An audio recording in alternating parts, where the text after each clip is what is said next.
All Saints Day is one of my favorite days of the liturgical year. I know that might sound kind of strange to love the Day of the Dead, at least for us WASP types. We don't really like to get too deep and dark. But that's because I'm someone who lives with grief. My guess is you might be someone who lives with grief too. If not, I'm sorry to break it to you, you will be. And we who live with grief recognize that we don't always get the opportunity to talk about it openly.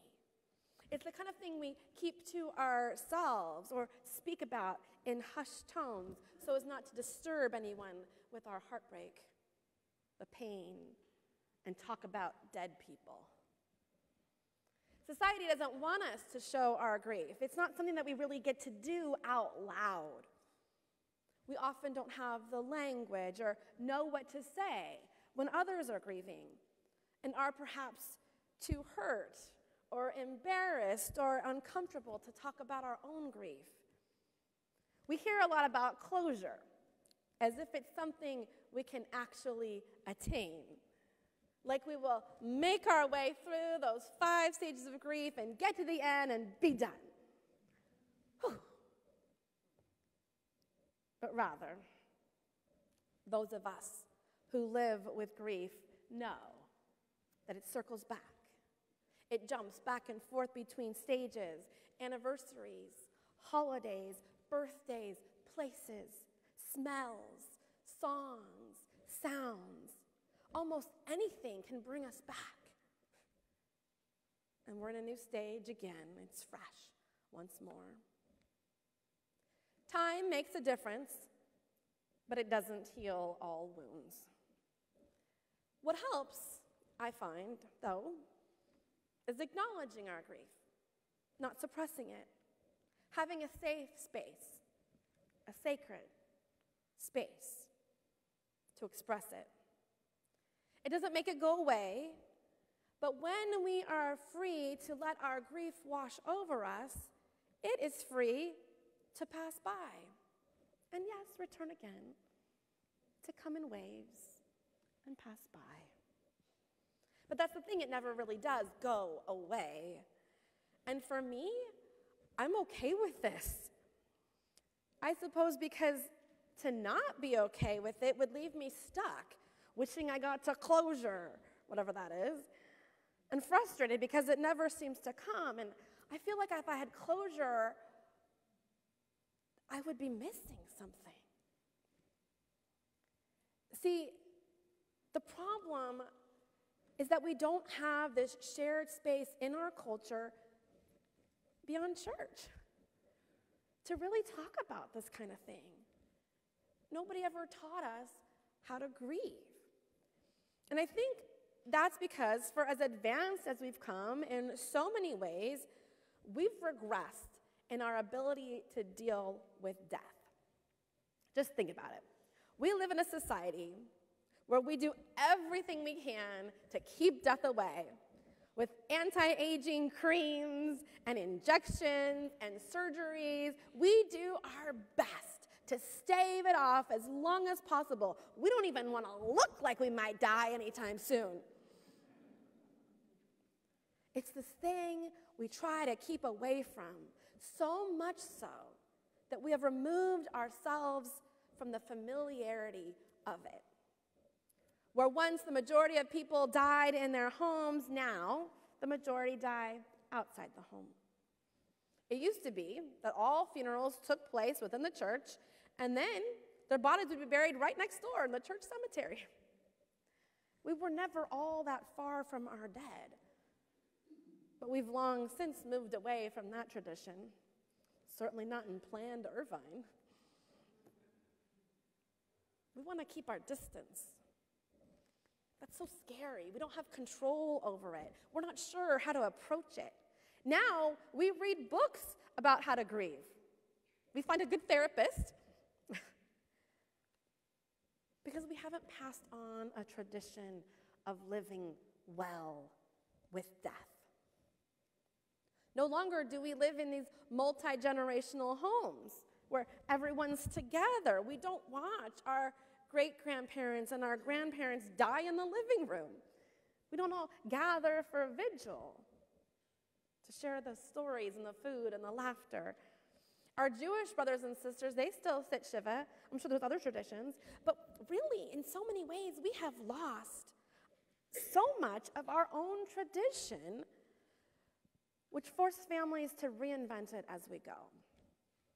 So no, we're not comfortable with death.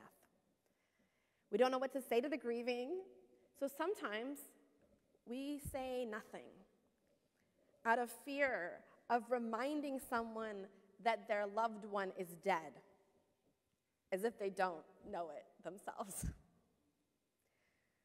I think most people who are grieving are grateful when you say something, even if it makes them tear up, even if they show, God forbid, they show their grief.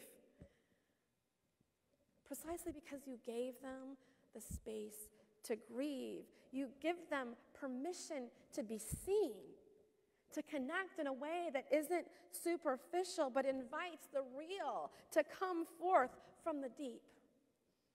And you took the time to remember the person that they love. And that will bring them joy, even if it also makes them cry. There's a sense of relief that others recognize our grief and maybe even share in it. We know we're not alone. And if you ask me, that is the best feeling in the world. To know that we're not alone and that the people that we love are not forgotten. And this is why I love All Saints' Day. That we get to come here together in this safe and sacred place with permission to grieve, with permission to talk about this big, scary thing called death, with permission to think about our own mortality. And this is why sacred space matters. It's why it's important for us to reclaim All Saints' Day. It's important for people of faith to share. As human beings, it's important for us because we live and we die and we grieve while we live. We are always living with death among us, even if we don't ever talk about it. And there's absolutely nothing wrong with living with death. For me, there's just liberation in saying it out loud. Because for even as I am always a part of death, so too am I always a part of life, because I'm alive. And in my living, I can extend their lives beyond their death because they live in me and they live in us, beyond us even. My kids, they never knew my dad. But because I share about him, I tell his stories, I teach them the things that he taught me. I have his traits, and without even realizing it, I'm passing them on to them. And they will pass it on beyond me. So we can celebrate All Saints' Day. And I say celebrate because there is a reason to celebrate. Many perhaps. First, we have this sacred space. Thank God we have IUCC, this place where we have been given permission to let down our walls, to share in pain, in a place where we are safe, to be vulnerable, because we don't have to be afraid of death here, or at least to talk of it. It's okay to be afraid. But as Jesus says, no, I am with you. You aren't alone here. There are Christs among us. Second, we want to remember with you. We want to see their faces. We want to share their stories and hear about the memories that are so alive for you. We share your tears. We won't let them be forgotten. And finally, even as we don't understand fully this mystery, we know that God is with us. To wipe away the tears, to offer us that peace that passes all of our understanding, to hold us close and invite us into the eternal. Because we are connected by something bigger than ourselves, threaded from generation to generation, woven together, past and present and future, held by the mystery of the Alpha and the Omega, that which was, that which is, and that which yet shall be. And we are sustained by a meal that has been shared time and time again.